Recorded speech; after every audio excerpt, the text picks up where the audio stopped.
We're all human, right? I mean, unless dogs, cats, or any other animal in the animal kingdom is watching, I'm assuming that you are as human as I am. And if we are human, we are without a doubt going to make mistakes.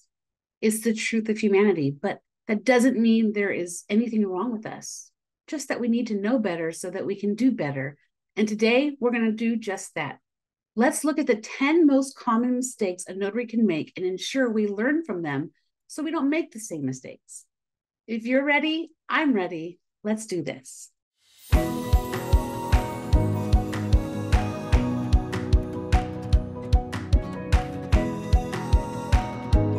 Hi, my name is Jennifer Cooper, and welcome back to my channel. I'm honored to have you here today with me as we learn about everything that is notary. If that is a topic you're into, I highly recommend that you like, subscribe, and hit that notification bell so you don't miss a video. We've got giveaways, industry-leading interviews, and everything in between. So won't you consider joining our small but growing family today? Okay, enough housekeeping. Let's get into these most common notary mistakes. Number one, failure to verify identity. Not properly identifying the signer is a widespread mistake. We must always verify the identity of the person signing the document using acceptable and approved identification methods. Check out the NNA's ID guide, which they update every year. I'll leave a link in the description box down below. Number two mistake is expired identification. Accepting expired identification for documents is a common pitfall. We need to ensure that the signer's ID is current and valid. So check your state's legislation about details of expired identification and what you can and cannot accept. Number three is incomplete notarial certificates. Leaving blanks or failing to complete the notarial certificate can invalidate the notarization. We should accurately fill out all required information. So slow down a little. It's easy to skip things on your certificate if you're doing a loan signing with 350 pages or if you're a talkative notary like me. Just double check yourself before you leave the table. Number four is unauthorized practice of law. All notaries should refrain from providing legal advice or drafting legal documents, as this constitutes unauthorized practice of law. You must get as many calls asking you to perform acts or provide documents that I do, but we're just not allowed to do it. But understanding what your state says is the unauthorized practice of law is incredibly important. The penalties for getting caught doing this are severe in almost all states. Number five is lack of journal entry. It is a mistake not to maintain a proper journal entry for each notarization. Most of us are generally required to keep a journal with details of each transaction. And even if you're in a state that does not require you to keep a journal, I highly encourage you to do it anyway. This practice protects you, and it's vital to fill out your journal completely with as much detail as possible. Speaking of journals, I posted a review of 4 journals last week, 3 paper and 1 digital journal. There was a giveaway with that video, but entry time has closed by the time you're watching today's video. Still, if you'd like to take a look, I will link the video in the description box down below and here.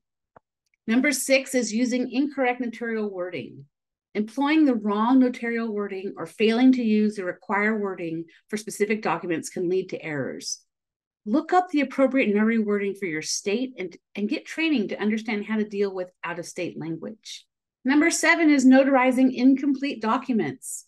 Notarizing documents with missing pages or incomplete information is a common mistake.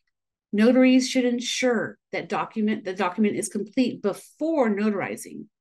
Even if there are spaces that are okay to be left blank, it's better to have the signer write something like NA or cross it out and initial it rather than leave it blank. Check with your state agency on specific documents if you need clarification. Number 8 mistake is failure to administer an oath or affirmation. Some documents require the administration of an oath or affirmations, and notaries should be aware of when this is necessary and ensure it's done properly. Affidavits and jurats nearly always require an oath, so check with your state agency on suggested wording if the wording is not provided. I have a course for California notaries that goes over documents, journals, and oaths. Certificates, really. If you are interested, I'll leave a link in the description box down below. Number 9 mistake is notarizing for family members. Notarizing documents for family members, especially when the notary has a direct financial interest, is a mistake. We should avoid notarizing for close relatives. It's kind of a bummer to have a notary in the family but not be able to use them, but be very careful with this one. And mistake number 10 is ignoring red flags. All of us notaries must be vigilant for signs of coercion, lack of willingness, or other red flags indicating potential fraud. Ignoring these warning signs can lead to improper notarization. It's our responsibility and our job to be super aware and diligent about this.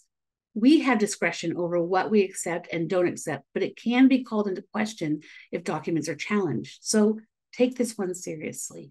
It doesn't matter what state you're in. If you're a notary, it's your responsibility to know what you can and can't do and to do your best to avoid these most common mistakes.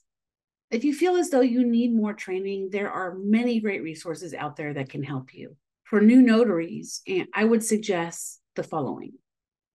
Laura Biewer has a real world replay, and you can get state-specific training for your state on a replay video.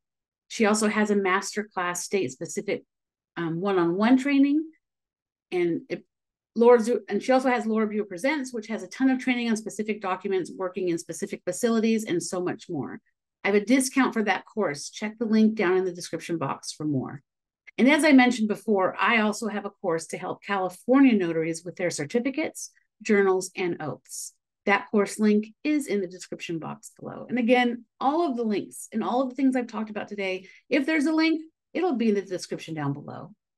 Until next week, do your best to master these common notary mistakes. And we'll see you again. Bye.